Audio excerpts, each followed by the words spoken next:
बोल मेरे श्री गुरु महाराज की जय। मेरे हृदय सम्राट, मेरे इष्ट देव, मेरे इष्ट देव की प्यारी प्यारी आत्मा, मेरे भाई और बहनों, आपके समक्ष चंद मिनटों के लिए कहना है। मैं तो हर बार आपको सबको हमेशा हमेशा के लिए यही कहती हूँ कि आप बहुत भाग्यशाली जीव हैं, जिनको जीवन में सत्संग मिलता है, संत का सानिध्य मिलता है, वो अपने आप को भाग्यशाली समझे। सत्संग मिलता है तो इससे भाग्यशाली कोई मिलता है, संत दर्शन मिलता है किसे भाग्यशाली को मिलता है। और साथ साथ में हमें कई गुर मिल जाते हैं। सत्संग में आकर अपने जीवन का सार मिलता है, अपने जीवन चलाने की एक कला मिलती है।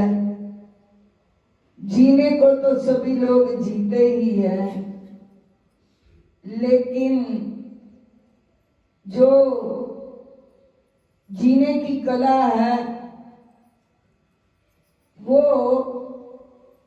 हर जीव को बख्शिश नहीं होती।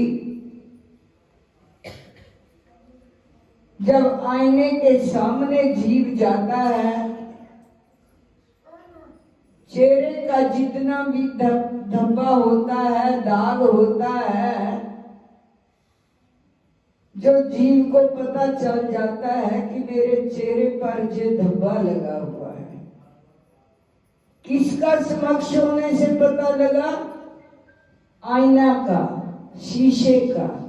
मेरी बहनें तो रोज शीशा देखती होंगी, सुबह उठकर चेहरे को देखती हैं या नहीं देखती? फिर उस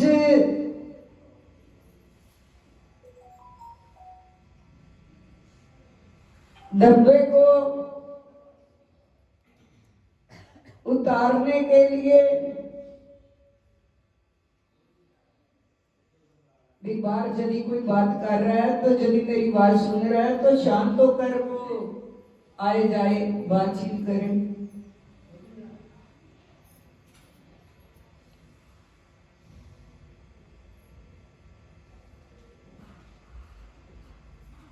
तो उसकी दाग को दूर करने के लिए साबुन का जल की बरतों की जाती है। चेहरे को सजाने के लिए तरह तरह की क्रीमें लगाई जाती हैं, तरह तरह के पाउडर लगाए जाते हैं, लेकिन कितनी देर के लिए? थोड़ी देर के। उसके बाद फिर चेहरे पर कोई ना कोई दाग लग ही जाता है।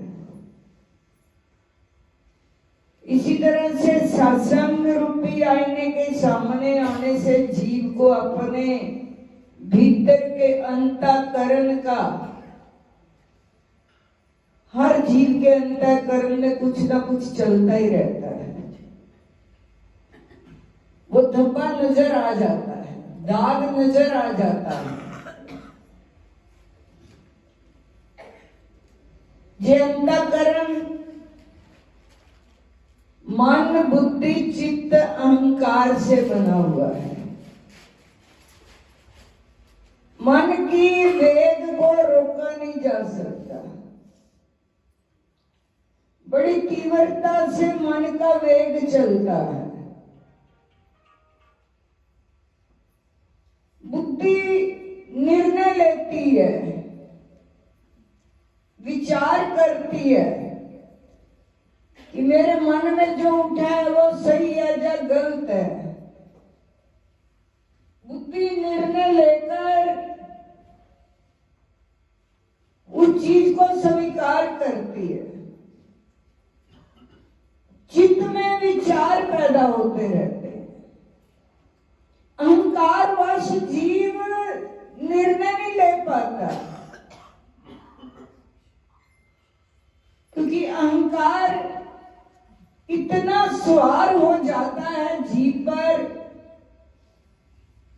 वो ऐसे होता है जैसे हाथी स्नान कर लेता है ना, स्नान करने के बाद सूंड से अपने आप माटी को उठाकर अपने सिर पर डाल लेता है। इसी तरह से करते कराते अहंकारवश अज्ञानता की वजह से हम फिर अपने आप को माटी डालकर गंदगी को उठा उठाकर आंखों के द्वारा, कानों के द्वारा हाथी की तरह गंदगी को उठा उठाकर अपने मुख पर फिर लेप करते रहते हैं। फिर जब सत्संग रूपी आईने के सामने जाते हैं तब पता चलता है कि तू तो दागो दाग है। तूने अपनी सुंदरता कहाँ बिगाड़ दी।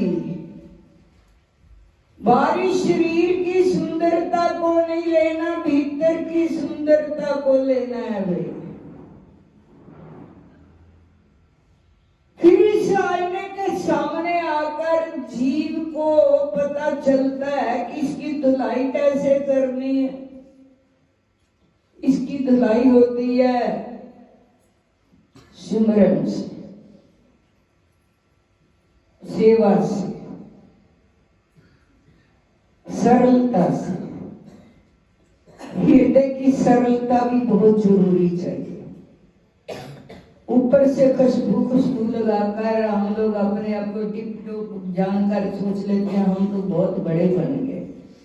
पर हृदय की सरलता इतनी होनी चाहिए कि भीतर से एक महक उठे, एक खुशबू उठे।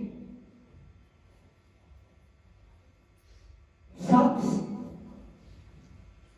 दिव्य शक्ति से, दान से, पुण्य से, निस्सहाय की सेवा करने से। ये चीजें कहाँ मिलती हैं? सत्संग में आकर मिलती हैं भाई। वैसे तो जीव को पता नहीं चलता कि तेरी धुलाई के लिए क्या क्या चीजें चाहिए। जैसे बाहरी धुलाई के लिए साबुन चाहिए, तेल चाहिए, जल चाहिए, इसी तरह सत्संग में आकर जे जीव को सब चाहिए। क्योंकि मैं एक चीज कहना चाहती हूं कि दरबार की कोई भी चीज ऐसी नहीं है जिसकी कीमत ना हो, लेकिन उसकी कीमत का पता नहीं चलता। उसकी कीमत क्या है? बड़ी अनमोल कीमत है दरबार की हर वस्तु की। इसका मतलब ये नहीं है कि जे भाई जी का घर है, भाई जी का आश्रम है, भाई जी संभाले, हमें क्या है, हम तो आए सत्संग सुना और चले गए। देखिए आपका घर है, मेरा अकेली का नहीं है। आप सबके सहयोग से बना हुआ है।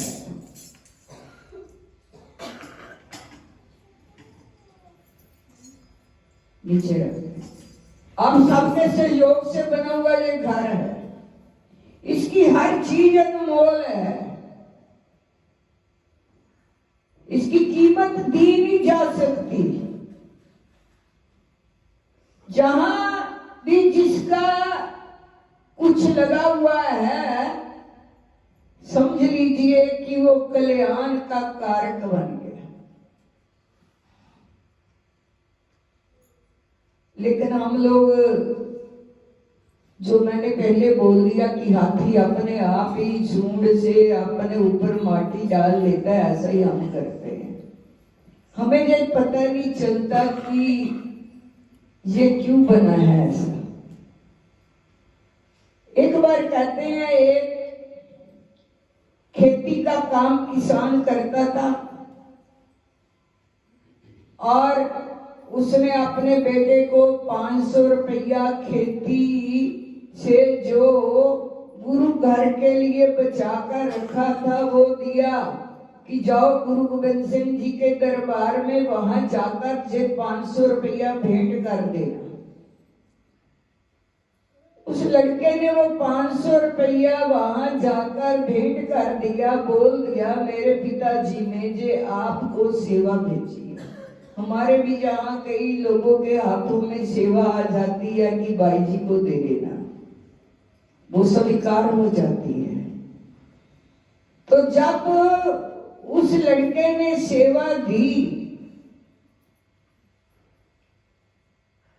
और महाराज जी ने उनको प्रसाद भेजा कि एक कड़ा ले जाओ, एक माला ले जाओ, साथ में प्रसाद दिया कि जे अपने बाप को दे देना, उन्होंने सेवा भेजी है। तो लड़का सोचता है तो मेरे तो बाप का दिमाग ही खराब हो गया। इतनी मेहनत हम लोग करते हैं, खेती बाड़ी करते हैं, बड़ी मुश्किल से पैसा बनता है। पिताजी ने 500 का नोट ही दे दिया कि महाराज जी को अर्पित कर देना। उन्होंने इसके बदले में दिया क्या? एक कड़ा, एक माला, थोड़ा सा प्रसाद दे दिया।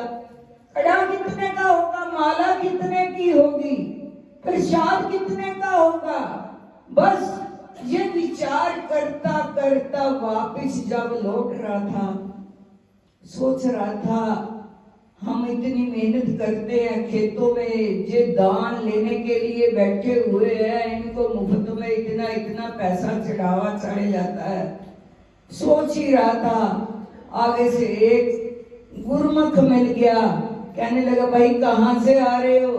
कहता, आज मैं गुरु घर में गया था और मेरे बाप ने 500 रुपया दिया था, मत्था टेक देना। मैंने 500 मत्था टेक दिया, उन्होंने आगे से एक कड़ा दे दिया, एक माला दे दी। बताओ जो कड़ा माला प्रसाद कितने का होगा?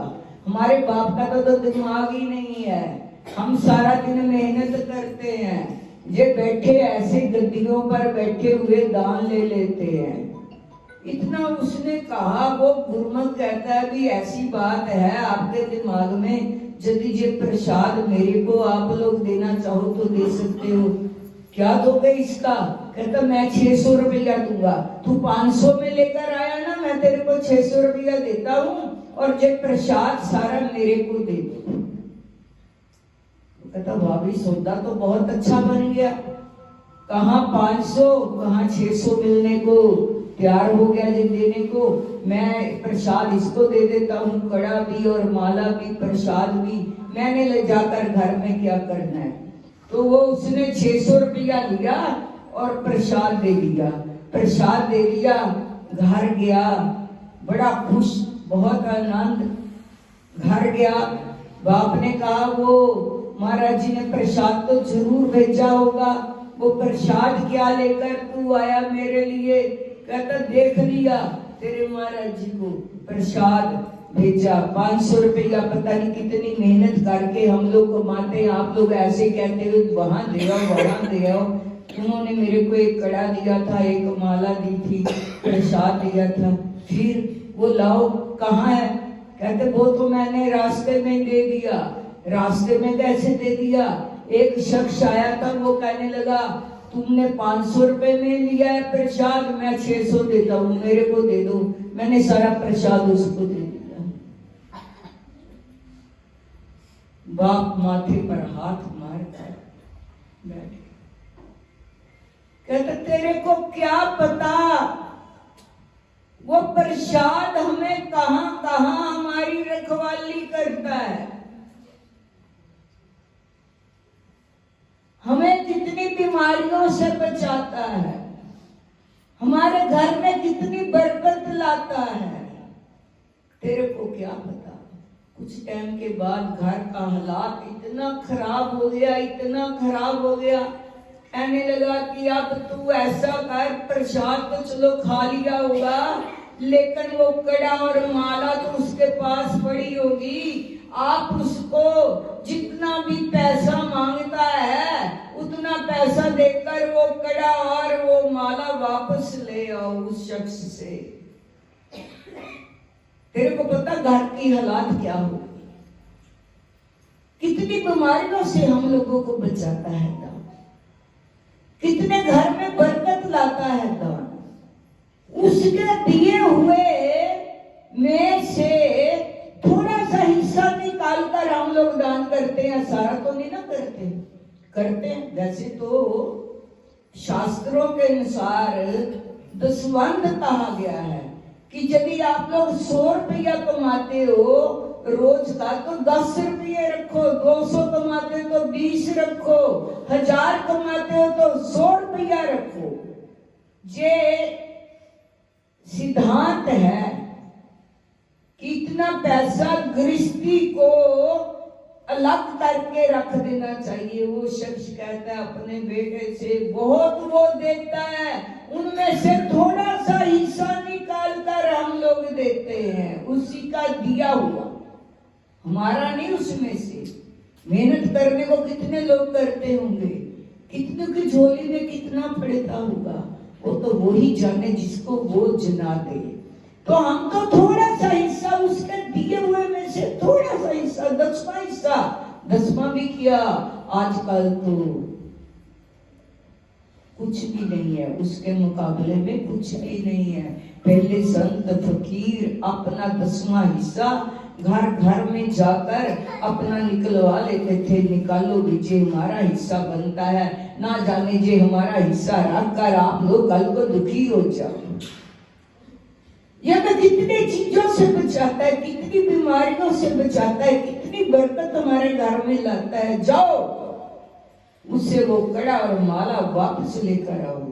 जब वो वहां बेटा गया, उनका कहने लगा भी हमें, मेरे से बहुत बड़ी गलती हो गई, मेरे को आपने 600 दिया है, आप इसका 4 गुना ज्यादा ले लो, 5 गुना ज्यादा ले लो, 6 गुना ज्यादा ले लो, 10 गुना ज्यादा ले लो, मेरे बाप ने मेरे को कहा है, और ये कड़ा और माला मेरे को दे दो। वो शख्स आगे से कहता सारी जमीन दे दो, सारी जायदाद तू मेरे नाम कर देता, भी ये कड़ा और माला मैं देने को तैयार नहीं हूँगा, क्योंकि इस जब से ये कड़ा और माला मेरे घर में आया है, मेरे घर में तो बहुत ईश्वर ने दे दिया, बहुत कुछ दे दिया, कोई कमी नहीं रही।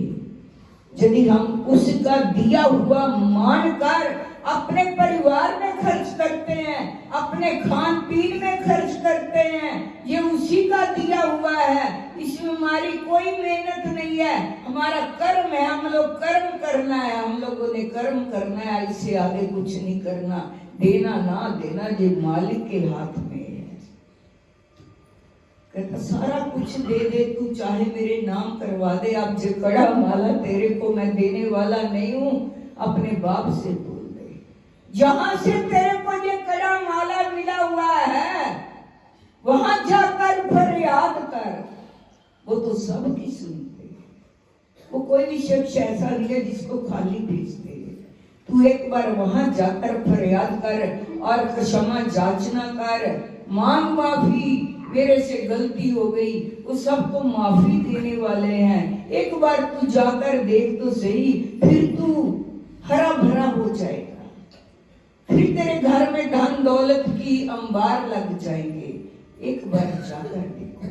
तो कहने का भाव ये है, गुरु घर के किसी भी चीज का अनादर नहीं करना चाहिए, ये शिक्षा मिलती है।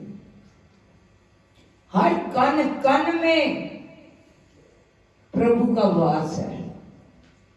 किसी वस्तु का अनादर कर दिया, समझ लीजिए भगवान का अनादर कर दिया। इन चीजों से हमें बचना चाहिए, किसी का भी अनादर नहीं होना चाहिए, सरलता से अपने जीवन को जीना चाहिए, और जितना भी मालिक का दिया हुआ है जे मालिक का समझ कर ही अपने घर में उसकी बरतों करनी चाहिए। मैं को हटा देना चाहिए, मेरा मेरा मेरा। कई लोग तो बाहर भगवान जी का नाम ही लिखा देते हैं कि जे घर मेरे बांके बिहारी का है, जे घर मेरे सतगुरु देव का है। एक जगह हम गए इधर रोपड़ की ओर, उन्होंने घर के बाहर ही नंगली निवासी लिखाया हुआ। जे नंगली के निवासियों का घर है तो ऐसा बनाना चाहिए। हम अपनी नेम प्लेट लगा देते हैं, हमारा घर है, हमारा घर है। नहीं, जो नया घर बना रहा है, जब बनाने वाला है, वो नंगली निवासी भगवान के नाम पर ही यदि बना दिया जाए तो सबसे बेहतर रहना तो हम नहीं है, हमारे में नंगली निवासी भगवान रहते हैं। इस दिन ये बात हमारी समझ में आ गई, समझ लीजिए कि हम उसी के हो गए। बोल साचे दरबार की भी मगर का महीना सबको सुख शांति का चढ़े। बोल साचे दरबार की। और कार्तिक मास की